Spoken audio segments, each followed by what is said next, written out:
Captain Merrick Vane sat alone in the galley, staring down at his dinner with a mix of resignation and mild curiosity. The contents of the tray had been drained and segmented, revealing a long chain of colors that had melted apart to a crystal. A lumpy, grayish paste labeled Protein Stew 3000 quivered slightly, as if it had opinions about being eaten. He poked at it with a fork. "Well, you're either food or a science experiment," he muttered, before shoving a tentative bite into his mouth. The flavor was aggressively bland, with a faint metallic aftertaste. "Better than gas station sushi," Merrick said aloud, trying to convince himself. It wasn't entirely true. Nothing on this tray had the ominous charm of sushi rolls bought from a refrigerated case on Earth, where every bite was a gamble. The ship shuddered slightly, its autopilot adjusting course. Merrick frowned, setting the tray aside. Just as he reached for the intercom, the comm panel on the wall crackled to life. "Captain Vane," came the smooth, clipped voice of Diplomat Orym. "I require your presence on the bridge." "Let me guess," Merrick replied, standing and stretching. "Another thrilling day of interstellar paperwork?" "Hardly," Orym said, his tone betraying none of the sarcasm. "We are approaching the Trari delegation. Protocol demands a briefing." "Oh, good," Merrick said, strolling toward the bridge. "I love surprises." Orym was already waiting near the viewport when Merrick arrived. The tall, metallic figure looked as if it had been sculpted from polished chrome, every line of his exoskeleton exuding precision. As a Malvican diplomat, Orym was the epitome of logic and restraint, a stark contrast to Merrick's more improvisational approach to diplomacy. Merrick dropped into the captain's chair, spinning it once before stopping to face Orym. "All right, Shiny, what's the story?" "The Trari are an aquatic species," Orym began, his voice smooth but deliberate. "Their culture is deeply ritualistic, and they value ceremonial exchanges above all else. This meeting will be no exception." "Ceremonial exchange, huh?" Merrick leaned back, folding his hands behind his head. "What are we talking about? Sharing stories? A little interpretive dance? Space charades?" Orym's reflective eyes narrowed. "A meal." "A meal?" Merrick straightened, intrigued. "Now we're talking. What's on the menu?" "A dish called volrik'iis," Orym said, his tone taking on an unusual gravity. Merrick arched an eyebrow. "Sounds fancy. Is it spicy?" "It is considered the pinnacle of their cuisine," Orym continued.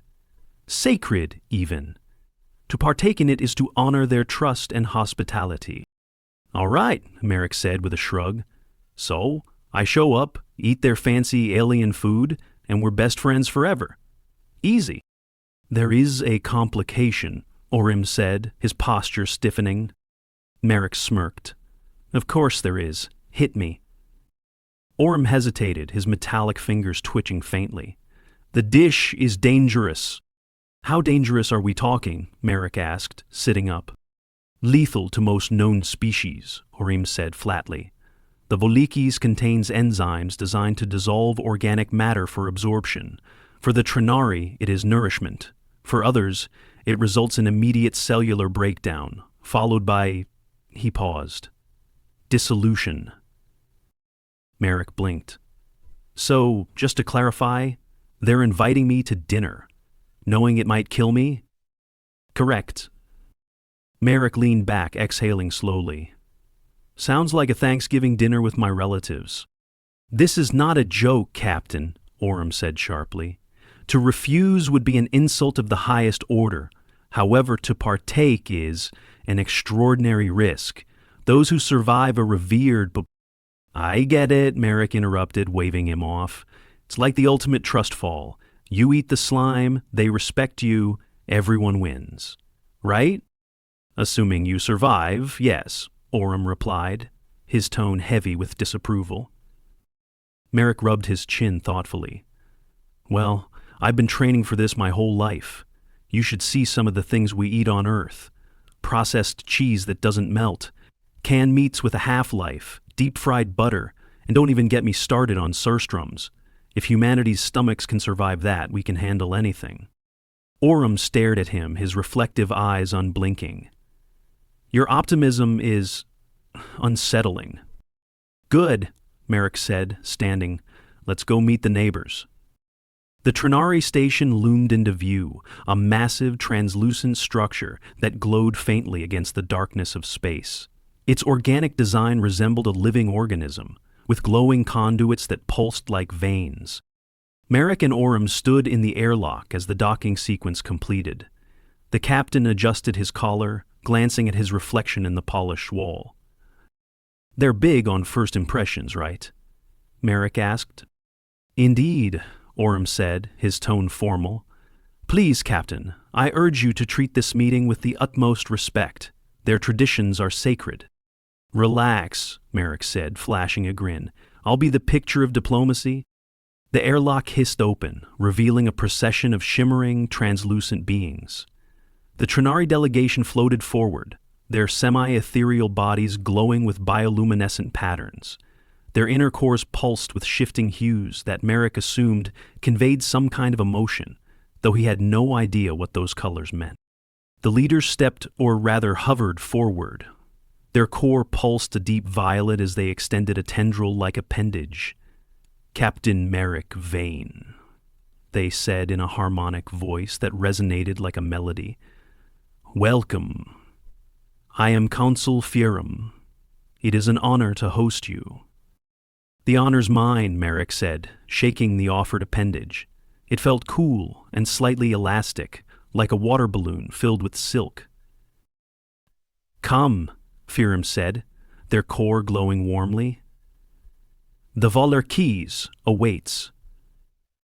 Merrick's smile faltered slightly, but he recovered quickly, falling into step behind the procession. Can't wait, he said, mostly to himself. As they entered the banquet hall, Merrick's steps slowed. The room was a masterpiece of alien design, with floating platforms carrying crystalline utensils and plates. Streams of light wove through the air, casting shifting patterns on the walls. But his attention was drawn to the centerpiece of the table, volrik'iis. It was a gelatinous mound of iridescent slime, pulsating faintly as it shifted through a mesmerizing spectrum of colors. It emitted a soft, melodic hum that resonated faintly in Merrick's chest. He stared at it for a moment, trying to suppress the knot forming in his stomach. That's volrik'iis? Looks like a lava lamp decided to fight back. Captain, Orem whispered urgently, please refrain from such comments. Ferim gestured toward the dish, their tone reverent. Captain Vane, to partake in volrik'iis is to honor our bond. It is a gesture of trust and respect. The room fell silent. All eyes, or glowing cores, turned to Merrick. He stepped forward, his heart pounding as he reached for the strange, pronged utensil hovering above the table. Don't think about it, he muttered to himself, his fingers tightening around the handle. He hesitated, glancing briefly at Orem, who stood rigid by the doorway. You've got this, Merrick said under his breath, mostly to himself. With a deep breath, he speared a quivering portion of the shimmering slime. The room seemed to hold its breath as he raised the utensil to his lips. Well, Merrick said, flashing a grin, here goes nothing. The room was so silent Merrick could hear the faint hum of the volrik'iis vibrating through the crystalline plates on the table. The gelatinous portion he had speared shimmered with iridescent colors, almost alive in its constant motion. Slowly, deliberately, Merrick lifted it to his lips, the faint tangy scent wafting up like ozone after a lightning strike. Captain Vane, Ferim said, their harmonic voice resonant with anticipation. Your courage honors us. May this moment forge a lasting bond between our peoples. Merrick gave them a tight nod, his earlier bravado temporarily pushed aside by the gravity of the moment. He glanced at Orem, who was standing stiffly against the wall, his reflective gaze fixed on Merrick with what could only be described as dread. Here goes, Merrick murmured, and popped the shimmering blob into his mouth. The first sensation was the texture. Cool, slippery, and unexpectedly fizzy, like carbonated jelly dissolving on his tongue. Then came the flavor. It was indescribable. A cascade of tastes hit him all at once, shifting and morphing with each second. First a sharp tang, like citrus but more vibrant. Then a deep, earthy richness, followed by an overwhelming sweetness that reminded him of wild honey. It was disorienting, each flavor so vivid it almost felt like he could see them as colors in his mind. His heart raced. For a moment he felt weightless, as though his entire body were floating beyond his control. His vision blurred, and the glowing bioluminescent forms of the trari around him seemed to ripple and distort. Then, just as suddenly, it was over. Merrick blinked and swallowed, the flavors fading into a faint, lingering warmth in his chest. He looked around. He was still standing. He could still feel his hands and feet. "Aha," he said, his voice slightly hoarse. "That wasn't so bad." The room erupted into chaos. The trari delegates shimmered wildly, their glowing cores flashing in patterns that Merrick instinctively understood as awe and disbelief. Vrii floated closer, their core blazing a radiant gold. "Incredible," Vrii said, their melodic voice trembling. "Captain Vane, you have done what no other outsider has achieved. You consumed the volrik'iis and remain intact." Merrick grinned, his usual humor returning now that he was sure he wouldn't dissolve into goo. "Intact and still hungry. Got any more of that stuff?" The silence that followed was somehow even louder than the initial uproar. The trari froze, their bioluminescent rippling stuttering in what Merrick assumed was shock. Even Orem, who had been muttering to himself moments before, looked up sharply. "You would eat more?" Vrii asked, their core flashing between violet and yellow, a blend of confusion and something that might have been reverence. "Sure," Merrick said with a shrug. "I mean, it's no instant mac and cheese, but it's pretty good. Kinda grows on you." Orem strode forward, his metallic joints clicking audibly. "Captain Vane, this is a terrible idea." Merrick turned to him with a smirk. "Come on, Shiny. I'm still here, aren't I?" "That is precisely the problem," Orem snapped. "You were lucky once. Do not tempt fate." But Vrii was already gesturing to the dish, their core glowing a vibrant gold. "Captain Vane, your resilience is unparalleled. Please, if you wish to partake again, we would be honored to provide another portion." "See," Merrick said, spearing another quivering piece of volrik'iis. "They insist." Orem groaned audibly, muttering something in his native tongue that Merrick chose to interpret as a compliment. The second bite was no less intense than the first. Merrick took it slower this time, savoring the shifting flavors and sensations. By the time he swallowed, a calm settled over him, a warmth spreading through his body like sunlight. "That's the good stuff," he said, leaning back slightly. The trari began murmuring in their harmonic tones, their glowing patterns shifting in a way Merrick instinctively knew meant excitement. Words like legendary and unprecedented floated through the air. "Captain Vane," Vrii said, their voice steady but filled with awe, "you have not only survived, volrik'iis, you have thrived. Your fortitude is extraordinary." Thanks," Merrick replied, wiping his hands on a napkin. "Though I have to say, this isn't the weirdest thing I've ever eaten. Humans have been training for this kind of stuff for centuries." Vrii tilted slightly, their core flickering with curiosity. "Training? Oh, sure," Merrick said, leaning forward. "We've got all kinds of wild foods back home. Ever heard of surströmming? It's this fermented fish dish from Earth that smells like, well, I don't want to ruin your appetite. Then there's deep-fried butter. Literal sticks of butter fried in oil. Or instant noodles, which are about as far from actual food as you can get without calling it cardboard. Humanity loves a challenge, especially when it comes to food." The trari delegation shimmered, their glowing forms rippling with amazement. "Your species willingly consumes such things?" Vrii asked. Merrick grinned. "Willingly? We celebrate it. Humans are stubborn.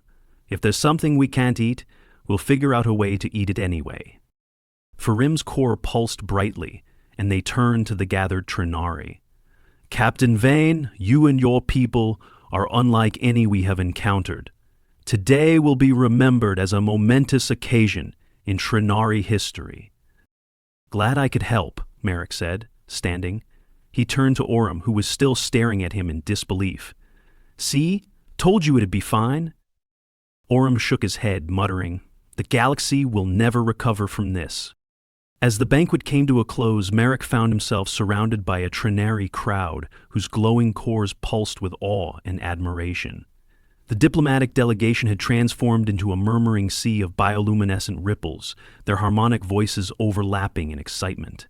Merrick could feel their collective energy buzzing in the air like static electricity before a storm. Consul Farim approached him, their core glowing a brilliant gold.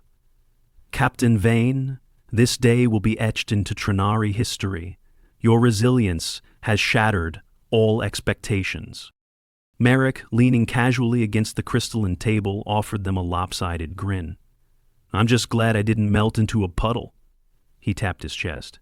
"Humans are built tough. Our stomachs are basically steel traps."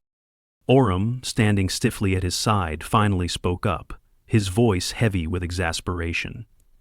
"Captain, this is not a time for bravado. Do you understand the implications of what has happened here?" "I made some new friends," Merrick quipped. "You have established a precedent," Orem said, his reflective eyes narrowing. "The Trari now believe humanity is biologically exceptional. That belief will spread. Others will seek to test or challenge this perception."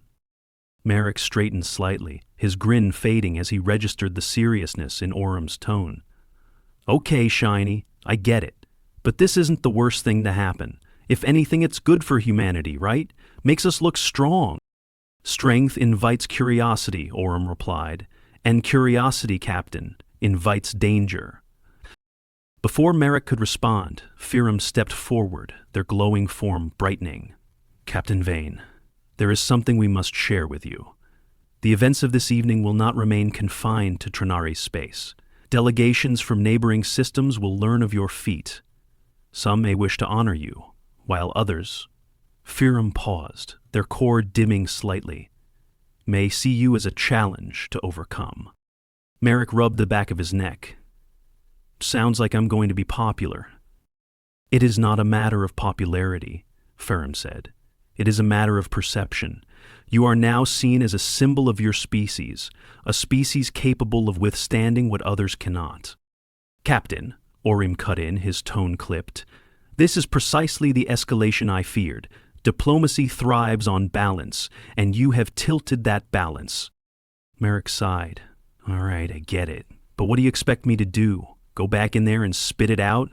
What's done is done." Farim tilted their translucent bodies slightly. "It is true that the past cannot be undone. However, Captain Vane, your actions have forged a unique bond between humanity and the Trari. We will extend this alliance to your people as a gesture of respect."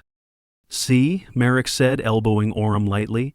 "This is good news. Humanity gets an ally, and I don't have to eat any more glowing jelly." "Yet," Orem muttered under his breath. Farim's core shifted to a deep, contemplative violet. "There is one more matter to address." "Of course there is," Merrick said, his tone resigned.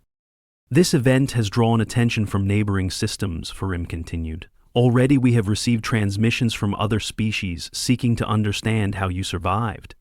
Some wish to meet you directly. Others have issued invitations." "Invitations?" Merrick asked, arcing an eyebrow.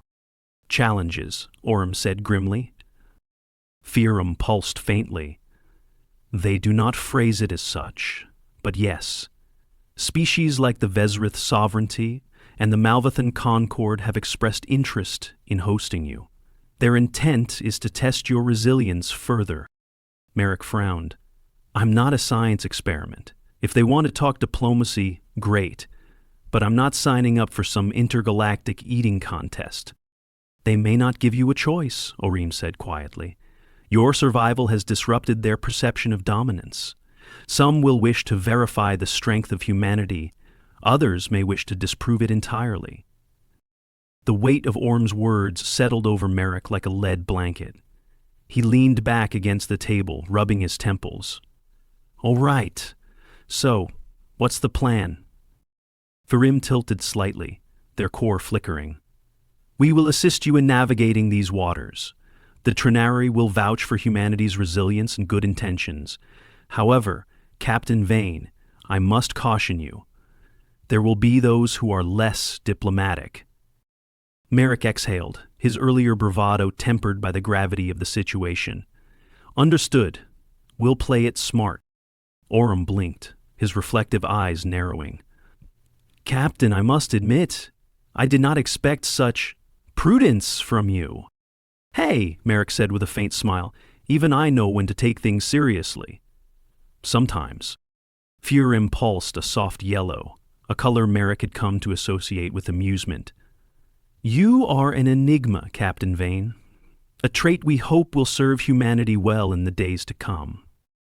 As the Starfarer Endeavour undocked and slipped back into the void of space, Merrick sat quietly in the captain's chair, staring out at the stars. His usual smirk was gone, replaced by a thoughtful expression. "Something on your mind, Captain?" Orym asked, his tone uncharacteristically gentle. "Just thinking," Merrick said, his voice low. "You're right, Shiny. I stirred the pot, and now the galaxy's watching." "Indeed," Orym replied. "The question is, what will they see?" Merrick didn't answer immediately. He leaned back, folding his hands behind his head as he gazed at the stars. "They'll see what humans always do," he said finally. "We adapt, we survive. And when the pressure's on," his grin returned, faint but resolute, "we thrive." Orym sighed, his exoskeleton clicking softly. "The galaxy may never recover." "Good," Merrick said, his grin widening. "It could use a shake-up." The Starfarer Endeavour moved silently through the expanse, its patched hull a tiny speck against the infinite backdrop of stars. Merrick sat in his chair on the bridge, legs propped on the console, as he reviewed the latest flood of incoming transmissions. The hollow baseboard had been sent across space far further than any of the other ships. The hollow database projected a dizzying array of messages, most marked "UR Gent" and hailing from systems he hadn't even heard of. "Look at this, Orym," he said, gesturing to the screen. "Everybody wants a piece of me. Diplomatic dinners, intergalactic banquets, someone asking me to endorse a protein bar called Iron Gut." Orym, seated rigidly at his station, scrolled through his own set of data. His reflective eyes darted back and forth, betraying his unease. "Captain, these are not mere invitations. These are challenges, veiled as diplomacy. You have become a symbol, a target. And symbols, as I have said, are tested until they break." Merrick smirked. "Yeah, you've mentioned that. But look on the bright side. This is great PR for humanity. First contact usually ends with misunderstandings, and here we are, making friends through food." "Food designed to kill you," Orym countered, his tone sharp. Merrick shrugged. "It's not my fault we've got cast-iron stomachs. Ever heard of kids who eat glue?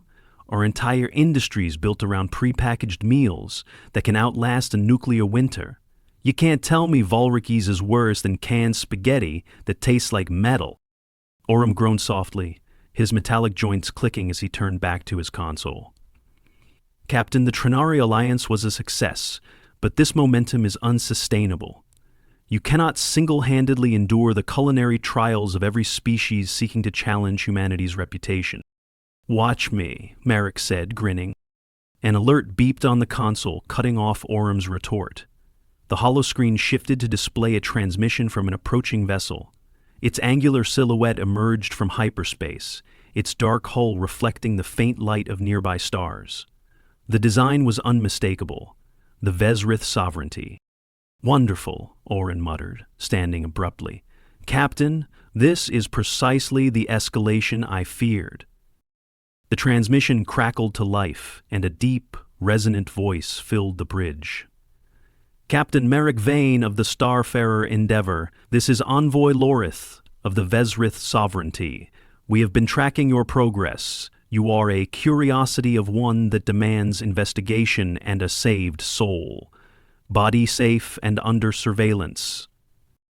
Merrick leaned forward, propping his elbows on the console. Well, hello to you too, Lorith. Something I can do for you? We wish to extend an invitation, Lorette said, his tone thick with condescension. Join us aboard our vessel and partake in our most honored tradition, molten core stew, a delicacy unmatched in intensity. Welcome. Orem stiffened. Molten core stew? Lorith continued, his voice smug. It is prepared using minerals extracted directly from our volcanic homeworld, tempered with the venom of our flame beetles.